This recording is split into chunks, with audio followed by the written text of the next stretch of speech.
நெல்லிக்காய் சட்னி.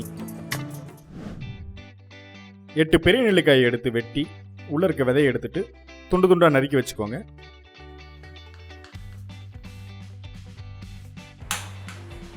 ஒரு கடாயில் 2 டேபிள் ஸ்பூன் எண்ணெய் விட்டு அதில் 1 டீஸ்பூன் உளுத்தம்பருப்பு, 1 டீஸ்பூன் கடலைப்பருப்பு, 5 பச்சை மிளகாயை வெட்டி போட்டுக்கோங்க.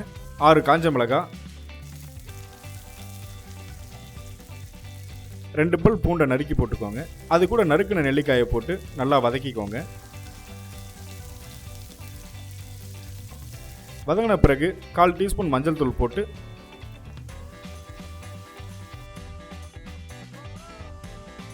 பிறகு 1/2 கப் கொத்தமல்லி போட்டு வதக்கிக்கோங்க.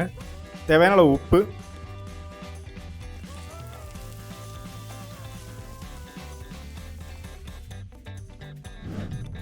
கலவை ஆறின பிறகு அதை மிக்சியில் போட்டு தேவையான அளவு தண்ணி விட்டு அரைச்சி எடுத்துக்கோங்க.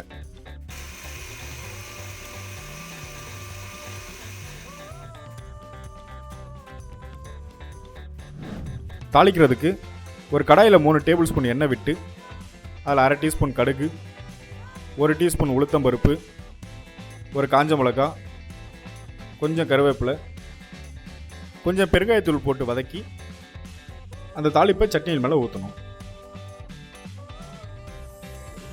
சுவையான நெல்லிக்காய் சட்னி தயார்.